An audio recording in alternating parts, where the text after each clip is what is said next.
Assalamualaikum warahmatullahi wabarakatuh. Hi everyone, welcome to my channel. I'm Jelly Sri Pahlawanti here. Today we learn about explanation text. Hari ini kita belajar explanation text. Do you know explanation text? Kalian sudah tahu explanation text?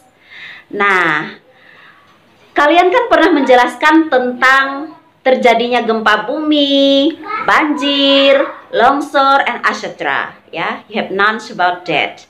Nah, itu adalah namanya explanation text. Yang kalian jelaskan kepada teman kalian itu yang disebut dengan explanation text. Oke, students, to know more about explanation text, let's check my next explanation. What is explanation text? Apa itu explanation text? Explanation is a text which tells processes relating to forming of natural, social, scientific, and cultural phenomena. Explanation text adalah teks yang menceritakan proses yang ada hubungannya dengan alam, sosial, ilmu pengetahuan, dan fenomena alam. Explanation text is to say. Explanation text adalah untuk mengatakan why, mengapa, and how, dan bagaimana of the forming of the phenomena, terjadinya fenomena itu. It is often found in science. Ini sering ditemukan di ilmu pengetahuan, geography, and history textbooks, dan buku-buku teks sejarah.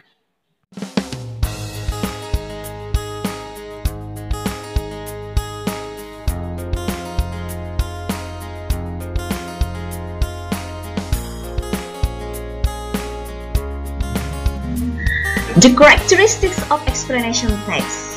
Ciri-ciri dari explanation text itu sendiri, yaitu that is using simple present tense, menggunakan bentuk simple present tense.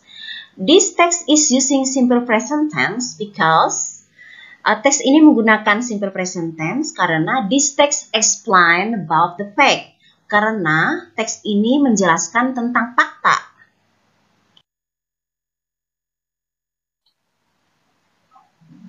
Okay, now we go on to the generic structures of explanation text. Kemudian ini ada struktur dari explanation text itu sendiri, yaitu the first one is general statements. Apa itu general statement? Statement pernyataan umum, yaitu berisi tentang informasi umum mengenai topik yang akan dibahas dalam teks. Ya, and then the second one is explanation. What is explanation? Penjelasannya berisi serangkaian kejadian-kejadian atau sequence of events dari suatu proses yang merupakan topik dari teks. Kita juga bisa menjelaskan dengan menggunakan pertanyaan, mengapa, dan bagaimana agar penjelasan yang kita sampaikan lebih komprehensif. And the last is closing. Nah, in this closing, di bagian closing ini atau penutup ini bersifat pilihan atau tidak harus ada pada teks ini. Bagian ini dapat berisi informasi tambahan, opini penulis mengenai topik yang dibahas. Okay, let's look the examples of explanation text. Okay, mari kita lihat contoh-contoh kalimat dari text explanation itu sendiri. Okay, the first paragraph is, paragraf pertama adalah flooding is a disaster which commonly happens in large and densely populated cities. In Indonesia, the floods hit Jakarta very often and cause many victims. Then, do you know the process of how flood happens? Pay attention to the following explanations. Okay, in Indonesia, you can see below this English text. Okay, I would like to read for you. Banjir adalah bencana yang sangat sering terjadi di kota-kota besar. padat penduduk. Di Indonesia, banjir sangat sering melanda kota Jakarta dan seringkali menelan banyak korban. Lalu, tahukah Anda bagaimana proses terjadinya banjir? Perhatikan penjelasan berikut ini. Okay, and the second paragraph is, paragraf kedua adalah, the process of natural flooding is preceded by rain which falls to the surface of the earth. Then the rainwater is absorbed by the ground surface and flows to the lower place.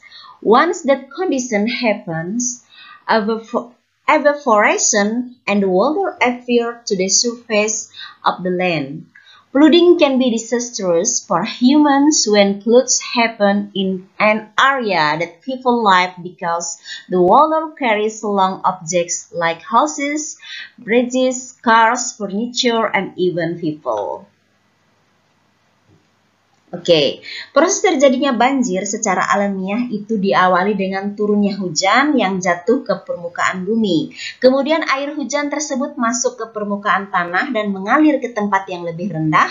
Setelah itu terjadi penguapan dan air tersebut keluar ke permukaan daratan. Banjir yang terjadi secara alamiah dapat menjadi bencana bagi manusia ketika banjir melanda tempat tinggal mereka karena air menyeret benda-benda seperti rumah, jembatan, perabotan, dan bahkan manusia. Okay, and the last paragraph is, on the other hand, the process of non-natural flooding is usually caused by bad habits of humans who do not care about the environment, such as littering that can make water flow closet.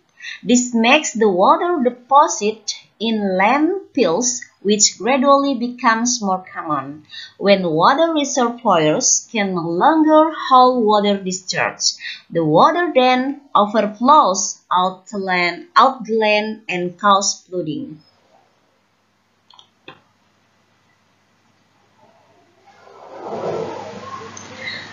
Oke, di sisi lain, proses terjadinya banjir secara non-alamiah biasanya disebabkan oleh kebiasaan buruk manusia yang tidak peduli lingkungan seperti membuang sampah tidak pada tempatnya sehingga menyebabkan aliran air tersumbat. Hal tersebut menyebabkan air tersebut tertampung di tempat pembuangan yang semakin lama semakin banyak. Saat penampungan air tak mampu lagi menahan debit air, maka air meluap keluar sehingga mengenai daratan dan menyebabkan banjir.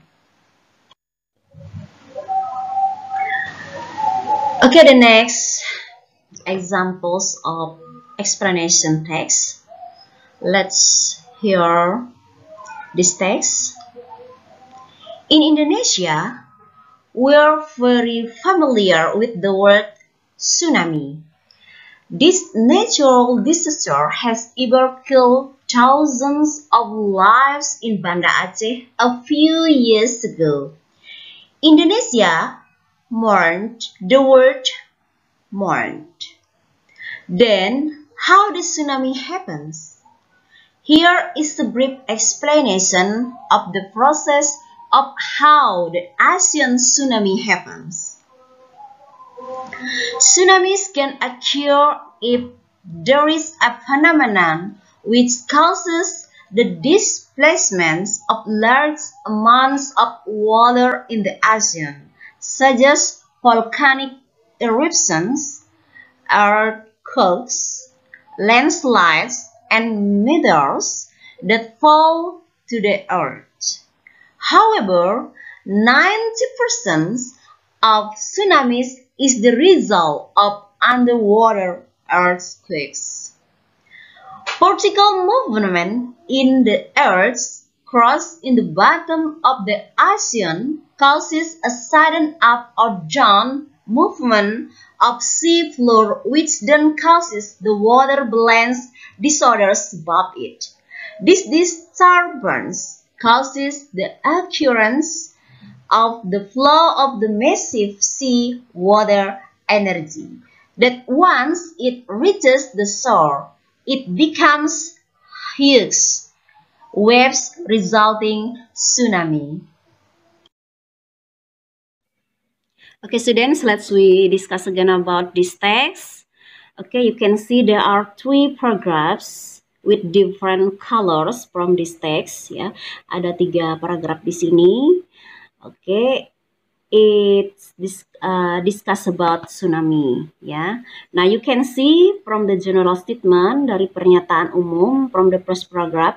In Indonesia, di Indonesia we are very familiar with the word tsunami. Kita sangat familiar dengan kata tsunami. Nah, di sini disebut dengan tag ini di atas ini from the first line or from the first paragraph ini we called general statements. Nah, general statement ini membahas apa yang akan dibahas pada next paragraph nanti. Oke, coba kita lihat. Let's we look the second paragraph, that red color. Kita melihat pada paragraf kedua yang berwarna merah. Tsunamis can occur if there is a phenomenon which causes the displacement of large amounts of water in the oceans. Nah, ini adalah ya menjelaskan bahwa tsunami terjadi atau penyebab dari tsunami itu tadi ya.